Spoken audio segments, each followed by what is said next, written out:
Dieu veut qu'on ressemble à lui, il veut qu'on soit comme lui, qu'on soit des dieux. Alors on peut devenir Dieu petit, mais on peut devenir des dieux grands.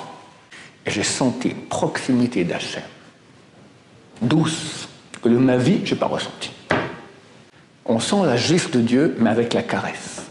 Dieu n'est pas méchant, Dieu n'est pas à peu près bon, il est bon le plus parfait qu'il puisse y avoir.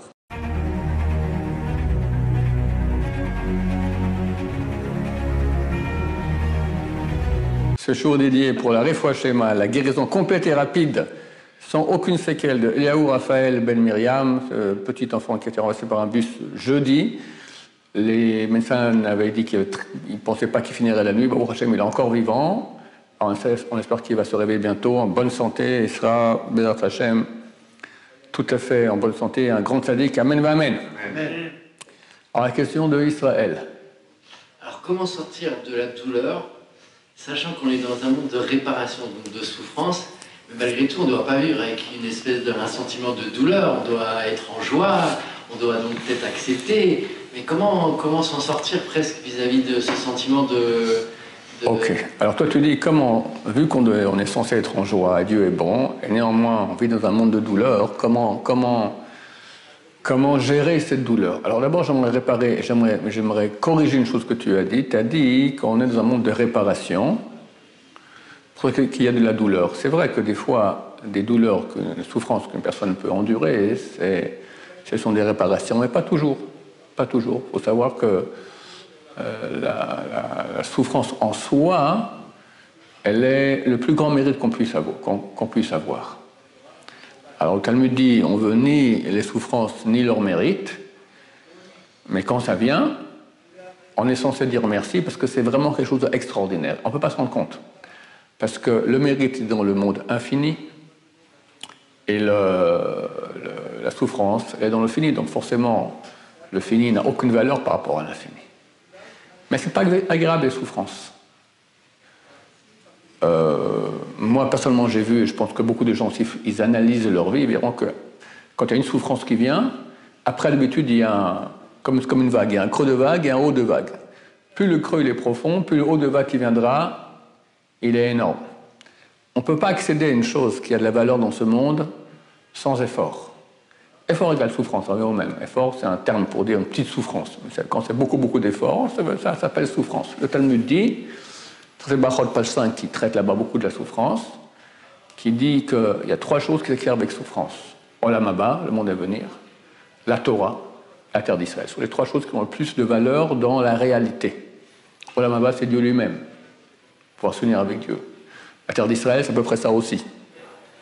Et la Torah, ça aussi, c'est faire un avec la pensée de Dieu, d'accord, c'est s'unir avec Dieu aussi. Donc on ne peut pas arriver à une chose qui a une valeur sans souffrance. Comme la camarade dans le traité Megillah, Yegata Matzata Amin. Si tu as peiné, tu peux croire que tu as obtenu. Si tu n'as pas peiné, c'est comme le vélo, d'accord. Si quelqu'un, il roule en vélo et tout va très bien, alors soit il est en descente, soit il est en plat, mais pas mieux. S'il est en montée, ça ne peut pas être facile. Forcément, quand tu montes, forcément, quand tu réussis dans la vie, dans les choses réelles, dans les vrais acquis de cette vie, pas les bêtises, d'accord? C'est impossible sans effort. Et plus que cela, il y a un truc terrible. C'est le Rav de Slobodka, Rav Slobodka qui a écrit ça. Je me souviens encore de la référence, c'est page 135 dans le livre de Dvarim. Le livre de Dvarim du livre qu'il a écrit, il dit là-bas que si on prend dans une balance, on va mettre toutes les bonnes actions qu'il peut y avoir sur Terre, de toute l'humanité, d'un côté de la balance, une action qui est faite avec difficulté, avec souffrance, elle a plus de poids que tout le reste, qui a été fait sans souffrance. Inimaginable. Et il y a une explication à cela. Comme j'expliquais souvent, je vais répéter ça à rapide, que Dieu nous a mis dans un monde de libre arbitre, pour qu'on puisse faire par nous-mêmes et être. Si Dieu me met au paradis et me donne tout le bien, mais je n'ai rien fait pour, je n'existe pas, je suis un robot, je ne suis rien. Pour être, il faut avoir un libre arbitre. Pour avoir un libre arbitre, il faut avoir les deux options, de mal et de bien, de vrai et de faux, et choisir. Maintenant, en fonction de l'effort qui sera exercé pour choisir le bien, le mérite que tu as, on va dire la puissance d'être que tu as, qui est la plus grande. Quand c'est facile à choisir, ok, alors tu es, mais tu es peu. Quand c'est dur de choisir, tu choisis. Donc ici, ton libre arbitre, il est beaucoup plus grand, tu as fait un effort beaucoup plus grand. On voit qu'on a lu, il y a quelques semaines, les explorateurs. 12 explorateurs qui étaient des grands hommes qui partent, et 10 parmi eux qui vont parler mal, non seulement sur la terre d'Israël, mais sur Dieu. 2 qui vont s'en sortir. Un, Yoshua, c'est l'élève de Moshe, il a béni. Il a dit, si lui il part en cacahuète, mon élève à moi, ça ne marche pas. Et un autre, c'était Kalev Ben Yefouné. Ben Yefouné est allé prier sur les tombes des tzadikim à Hebron, Abraham, Yitzhak, Yaakov, etc. Et Baruch Hashem s'est mis du côté de Yoshua contre les 10. C'était extrêmement dur pour lui, extrêmement dur, parce qu'il y avait là-bas un Yetzirah terrible. Dieu l'a appelé Kalev Avdi. Dans la paracha de Shlach, on peut voir Kalev, mon serviteur. Ce terme, mon serviteur, n'a été dit qu'une seule personne de toute l'histoire, à part Kalev, Moshe Rabbeinu. Avdi Moshe. Lorsque Myriam et Aaron vont parler la Shonara sur Moshe, pourquoi il a plus de relation avec sa femme, etc., alors Dieu leur dit, comment avez-vous osé parler sur mon serviteur Moshe, Avdi Moshe? Aucun, ni Abraham, ni Yitzhak, ni Yaakov, ni Aaron, ni David, ni Shlomo, personne n'a été appelé Avdi, que Moshe Rabbeinu. Il y a un deuxième, Kalev. Le Rachaim HaKadosh, Rabbi Hamed Natar Zatzal, dit pourquoi? Parce qu'il a dû exercer des efforts énormes pour ne pas tomber dans le panneau de l'explorateur. Il est devenu Avdi. Ça veut dire que l'effort qu'on fournit pour faire du bien, c'est ça notre amplitude d'être. On est venu sur Terre pour être. Plus tu es, tu ressembles à Dieu. C'est quoi le Dieu? Dieu, on ne sait pas qui il est, mais on sait qu'il est. C'est son nom. Le nom qu'il a bien voulu dévoiler de lui-même, c'est Yud Kei Vav Kei. Yud Kei Vav Kei, c'est la contraction de 3 mots en hébreu, Haya, Ove, Viye, qui était et sera. En français, ils traduisent par l'être suprême. C'est ça. Celui qui était et sera, il est. Dieu veut qu'on ressemble à lui, il veut qu'on soit comme lui, qu'on soit des dieux. C'est le plus grand cadeau qu'il puisse y avoir. D'accord? Qu'est-ce qu'il y a de mieux dans l'univers que Dieu? Il n'y a pas mieux. Il dit, je veux que toi aussi tu sois un dieu. Agmara, dans le traité Babakam, page 75b, a dit à la fin des temps, a dit à Yochanan, à la fin des temps, les tzadikim seront appelés au nom de Dieu. Tu vois, des personnes, tu appelles Dieu, Yud Kei Vav Kei, Shakai, Elohim, des êtres humains. À la fin des temps, pas il y a 2000 ans. D'accord? Pas se tromper. Donc en fonction de l'effort, c'est-à-dire souffrance fournie pour arriver à un but spirituel divin, tu reçois des parties de Dieu infini. Tu deviens Dieu. Alors on peut devenir Dieu petit, mais on peut devenir des dieux grands. D'accord? Plus, l'infini il est infini. Mais tu peux être minuscule dans l'infini, tu peux être énorme dans l'infini. On va être énorme. C'est pour ça que Dieu, par amour, envoie des souffrances à la personne. Alors des fois, comme tu dis, ce sont des réparations de péché, c'est vrai. Mais pas toujours. Des fois, tout simplement, ce sont des souffrances parce que Dieu nous aime et il veut nous donner beaucoup plus dans l'Olam Haba. Le Zohar HaKadosh, il dit que les souffrances sur terre, ce sont les baisers enflammés d'Hachem. Il faut comprendre que dans le peuple d'Israël, il n'y a jamais eu de résultat spirituel grand sans auparavant des souffrances. On voit que le temple était détruit. Am Israël a été torturé par les Romains. Terrible. Envoyé en exil.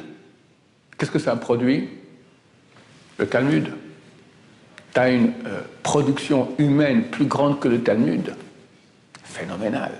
Extraordinaire. Grâce à ces 2000 ans qu'on étudie ça, et grâce à ça, on existe. C'est notre relation avec Hachem. Phénoménal. Après, il y a eu les croisades. Qu'est-ce qu'après les croisades? Croisades, il y en a plusieurs. Mais des tortures terribles que les Juifs ont souffert. Il y a eu les Tosfot, la Tosafot, les Rishonim, les grands rabbins du Moyen-Âge. Phénoménal. Après, il y a eu l'Inquisition et le Girouj Sfarad. Quand on met dehors, comme on dit ça, expulsion d'Espagne, 1491. Qu'est-ce qu'il y a eu après? La Kabbalah, Rabbeinu Hari. Toute la Kabbalah. Shulchan Aruch. La base de la halakha juive, d'accord? des inventions extraordinaires. Tous les sages de Tzfat, c'est en majorité des gens qui ont été expulsés d'Espagne. C'est une production extraordinaire. Prévu les Cosaques, les marchemins, d'accord? Combien, Chmelnytsky, combien de centaines de milliers de juifs ils ont tués au nom du crucifié. Encore actuellement, en Ukraine, il y a des villages dans lesquels il y a une statue de Chmelnytsky, d'accord? Bon, ils sont en train de ça sur la tête maintenant comme il faut bien. Qu'est-ce qu'il y a eu après? Il y a eu le Chassidoute, un mouvement Kadosh, Kadosh, Kadosh, Kadosh. Des créations extraordinaires de Torah. Baba Saleh et Baba Meir, qui étaient peut-être les plus grands rabbins sfarades des derniers temps, ils connaissaient toute la Chassidoute par cœur, sur le bout des doigts. Même la tête du monde, le monde litaï, le monde ashkénaze, anti-chassidique, d'accord, on appelle les lituaniens.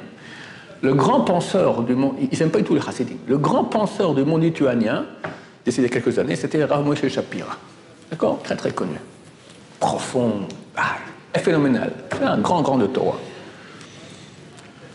Un jour, un de ses élèves, c'est en cercle très très fermé. Le Rav donne l'explication. Un élève, un grand Talmid Chacham, je le connais bien, il a dit, j'exige de savoir d'où le Rav tire cela. Elle n'a pas voulu répondre. J'exige de savoir d'où le Rav tire cela. Mais bon, il lui a dit le nom du livre, un livre de Chassidoute. Même lui, qui était à la tête, le Spitz, d'accord, le fer de lance du monde lituanien, entre guillemets, contre les Chassidim, lui aussi, il est rentré, Baruch Hashem. C'est les Cosaques, on a souffert. Et maintenant, la Shoah. Alors, il y a eu des résultats après la Shoah extraordinaires. On n'a encore rien vu. Le retour en terre d'Israël. Les miracles extraordinaires qu'on vit tous les jours ici. Comprenez, il y a eu 4 pauvres garçons tellement tzadikim qui sont décédés la semaine passée. Alors, les gens peuvent dire, où est Dieu? Où est Dieu? Mais comprenez qu'on vit un miracle quotidien ici. Et là, je ne connais pas le chiffre exact, c'est 1,5 million ou 2 millions de Palestiniens qui nous haïssent. Qui vivent parmi nous. Il n'y a pas de frontière, rien. Ils peuvent venir quand ils veulent. Que 1% d'eux, Chas Shalom, 1% d'eux, comment ça fait sur 2 millions? Non, 20 000. 20 000 prennent un couteau de cuisine et viennent dans les villes en Israël. Qu'est-ce qu'il y aura? Hashem Mishmor. Et ils ne le font pas. Ce n'est pas une protection de Dieu extraordinaire. Et les guerres avec nos ennemis extérieurs, combien on a été sauvés des miracles extraordinaires. Et la tchouva, aujourd'hui, des millions de juifs reviennent à la Torah, c'est phénoménal. Ça, c'est grâce à la Shoah, c'est 1/1000 de ce que la Shoah a donné. Ça va amener Mashiach. Parce qu'une souffrance comme la Shoah, ça dépasse tout ce qui est entendable, d'accord? C'est plus dans le monde du fini. Alors le résultat va être complètement infini. On passe dans une époque extraordinaire. On ne peut pas accéder à une chose de valeur sans souffrance. Impossible. Pourquoi? Parce que Dieu veut que tu aies ta participation. Si tu veux tout gratuit, il te donne gratuit, mais tu n'as rien fait, donc c'est pas à toi. Il veut qu'on puisse dire c'est à moi. Quand c'est à moi, quand je dis j'ai payé, j'ai souffert, c'est à moi. Aucune justice divine, aucun côté du mal peut venir et accuser et dire ça t'appartient pas. Quoi, regarde ce que j'ai souffert, ça m'appartient totalement. Il faut comprendre que la justice divine, c'est-à-dire le côté négatif, il a des envoyés sur terre. Par exemple, ils ont fait une organisation qui s'appelle l'organisation, c'est marqué que le peuple d'Israël comparé à une brebis parmi 70 loups. Après la Seconde Guerre mondiale, les 70 nations ont créé une association qui s'appelait l'Organisation des loups unis, l'OLU. Eux, c'est les représentants du côté négatif. C'est pas à vous la terre d'Israël, tatata, rendez, machin, tout ça, c'est quoi? C'est exactement. Mais ils ne peuvent pas, parce que dans le ciel, on a tellement payé. C'est eux-mêmes qui nous ont donné la terre d'Israël après la Shoah. Eux-mêmes! Donc, quand tu veux maintenant pouvoir dire aux forces négatives, ça m'appartient, et tu n'as aucune accusation à faire, dire non, tu as donné gratuit, donc tu n'as pas droit. J'ai droit! Le j'ai droit, il provient seulement d'un effort fourni. Effort égale souffrance, c'est la même échelle exactement. Effort c'est petit, après quand ça devient un grand effort, ça s'appelle déjà souffrance. Et là vous avez... Attends, je suis dans l'introduction. Parce que toi, tu as dit, on est dans un monde ici de réparation. C'est pas forcément réparation, c'est un monde... On parle de tikkun olam, non? Laisse tomber, je ne sais pas ce que c'est les tikkun olam. C'est ce que Dieu a créé ce monde avec du mal. Et il veut qu'on enlève ce mal. Ok, je suis d'accord avec toi. Mais ce n'est pas une réparation, je n'ai pas péché, d'accord? Il y a des gens qui ont péché, doivent réparer aussi. Mais même s'il n'y avait aucune réparation à faire, Dieu veut qu'on accède à un niveau de vie. Le premier homme, si le premier homme n'avait pas péché, alors on n'aurait pas tout ce qu'on a comme souffrance ici. On répare sa faute. Mais néanmoins, on répare sa faute. Mais il faut comprendre, qu'est-ce qu'il voulait? Qu'est-ce qu'il voulait? Dieu, quand il a créé le premier homme, il savait très bien qu'il allait pécher. Il lui a mis un Yetzer Hara tellement grand pour le péché, il ne pouvait pas se retenir. D'accord? Il y avait un libre arbitre, mais bon, c'était presque cuit d'avance. Le premier homme, il est né, il a été créé vendredi. S'il tenait bon jusqu'à l'entrée de Shabbat, alors quand il a été créé, sa tête était déjà dans la divinité. Le corps, pas encore. S'il tenait bon, tout son être passait dans la divinité extraordinaire. Fini, en époque messianique, déjà, en une journée. Alors il est idiot, le premier homme, d'avoir péché comme ça. Il avait un alibi extraordinaire, il dit, je vais pécher. Comme ça, on va tomber dans des niveaux très très très bas. Et là, pour remonter, ça va être l'Everest. Terrible! Mais je vais être beaucoup plus. Maintenant, en une journée, je suis petit. Alors je réussis, ok, mais je reste un nul, un peu plus qu'un nul. Je veux pas, moi, je veux énorme. Boum! 6000 ans de souffrance, 6000 ans de remontée, d'efforts. Chaque effort qu'on fait, nous pour répondre Amen, une bracha, un truc, chaque chose, c'est tout la réparation du premier péché du premier homme. Ne l'appelle pas réparation, appelle ce que lui a voulu, accéder à un niveau d'être supérieur.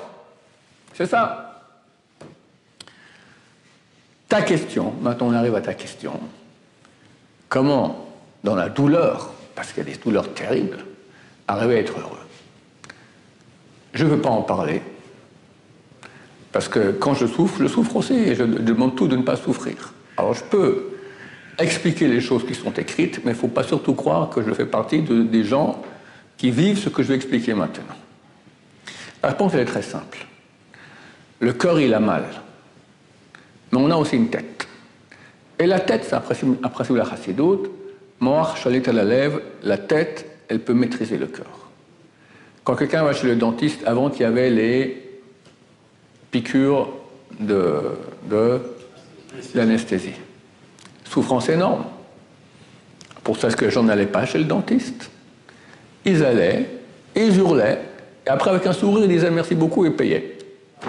Pourquoi? Parce que leur tête comprend qu'il faut souffrir. Alors, ce n'est pas qu'au moment de la souffrance, ils ne souffrent pas. Mais c'est très rare que le type qui est sur la chaise maintenant avec l'appareil comme ça pour la salive, du coup il se lève et il part au milieu du traitement. Non, c'est trop, bye bye, zip. Il reste, il souffre en silence, d'accord? Ou pas en silence, mais il souffre, il accepte. Parce qu'il a mal avant aussi. Hein? Il a mal avant. Ouais, non, mais au moment ça fait bien plus mal. Ouh là là, d'accord? Ou bien il a même pas mal, mais le médecin lui dit, monsieur, si vous restez comme ça, c'est la carie, c'est pas dans le sang, vous vous crevez. D'accord? Bah allez-y. D'accord? Des fois, on a même pas mal. Donc il y a une capacité avec la tête de gérer la douleur. Si on arrive à comprendre que c'est bien, et je répète que je parle d'une chose que je ne sais pas, parce que quand on a mal, on a mal. C'est pas qu'on n'aura pas mal, on aura mal. Mais on peut accepter, on peut vivre avec. Il y en a qui ont un niveau de même dire merci à Dieu, et un niveau qui ne concerne absolument pas, ceux des grands d'Israël. J'ai raconté cette histoire. Le Rabbi Tzemach Shaoul, il souffrait énormément. Bon, il avait une neshama énorme. Baba Meir dit, tous les grands de ce monde ont traversé le seuil de ma porte, aucun égalait le Rabbi Tzemach Shaoul. C'était une très grande âme, qui souffrait, mais non seulement voyait tout, mais faisait des miracles sans cesse. Un mot, je pourrais en parler des heures, c'est bientôt d'ailleurs dans, on est le combien aujourd'hui, c'est très bientôt, dans une dizaine de jours environ, un peu plus, ce sera son Yortzeit, on parlera un peu de tous les grands miracles qu'il faisait. Un mot phénoménal. Et un jour, il a fait un traitement extrêmement douloureux. Au milieu du traitement, l'infirmière lui dit « ça va ?» Il répond « zematok », c'est doux. Ça fait très très mal. Il dit « c'est doux ». C'était un niveau tellement haut de proximité d'Hachem, que le corps qui souffre, il voyait, il sentait la lumière divine qui venait sur lui. Je vais raconter deux histoires aussi, une qui me concerne un peu, enfin, me concerne, d'accord. J'ai un fils, quand il avait 18 ans environ, aujourd'hui il a bientôt 40, c'est plus de 20 ans, il se fait poignarder. Et normalement, il devait y passer, il avait 5,6 d'hémoglobine. Avec un truc pareil, on ne tient pas le coup. Il était à l'internat, on n'est pas au milieu de la nuit, on part avec ma formule la nuit comme ça en voiture. Et j'ai senti une proximité d'Hachem, douce, que de ma vie, je n'ai pas ressenti. J'ai ramené la visite à l'Eshiva. Le pauvre, il s'est marié, il a eu 4-5 enfants, et sa femme a eu la maladie, et elle est décédée pour finir. Il m'a dit, on sent la gifle de Dieu, mais avec la caresse. Cette caresse est tellement douce, c'est presque à vouloir en demander encore. Vous comprenez ça? On ne comprend pas ça. Mais quand quelqu'un, il a une proximité de Dieu, et vient la souffrance, et il ressent, on peut ressentir à ces moments-là, la proximité de Dieu, la douceur, la bonté de Dieu, c'est au point de demander plus. Je vous dis, c'est pas des choses qu'il a inventées. D'accord? Il n'a pas joué la comédie, parce que c'est doux. Donc ça, pour répondre à ta question, deux choses que je répète ne nous concernent pas. Nous ne sommes pas à ce niveau-là. Ce qu'on doit essayer d'arriver à faire, c'est, avec notre conscience, se répéter, c'est bien de verbaliser ça sans cesse, parce que la verbalisation, c'est l'expression de la tête pour convaincre le cœur que tout est pour le bien, et que Dieu ne veut que du bien, et que c'est vrai qu'on souffre, mais, comme c'est écrit, « Azimales rokpinu » alors, quand Mashiach viendra, notre bouche va se remplir de rire quand on comprendra le sens de toutes les souffrances. Dieu n'est pas méchant, Dieu n'est pas à peu près bon, il est bon le plus parfait qu'il puisse y avoir. Si Dieu amène une chose sur terre qui n'est pas la plus parfaite possible, ce n'est pas Dieu. Or, Dieu est Dieu, et forcément ce qui fait complètement parfait, le plus parfait qu'il puisse y avoir, nous on ne comprend pas. On ne comprend pas. Ou même si on comprend, au bout du vécu, c'est qui peut aller avec mon gentil discours maintenant parler de la Shoah. On ne parle pas de la Shoah, gamin, non, on peut. Ça nous dépasse complètement, d'accord? Il y a des choses qui nous dépassent complètement. Un jour, on comprendra. Et alors, notre bouche se remplira de rire quand on comprendra. Et on peut, je pense qu'on peut, si on arrive à enlever tous les sentiments de côté, on peut concevoir qu'une souffrance qui est dans le monde du fini, si elle donne effectivement une vie, une jouissance, un mérite, une récompense dans le monde infini tellement grande, combien ça vaut du fini par rapport à l'infini?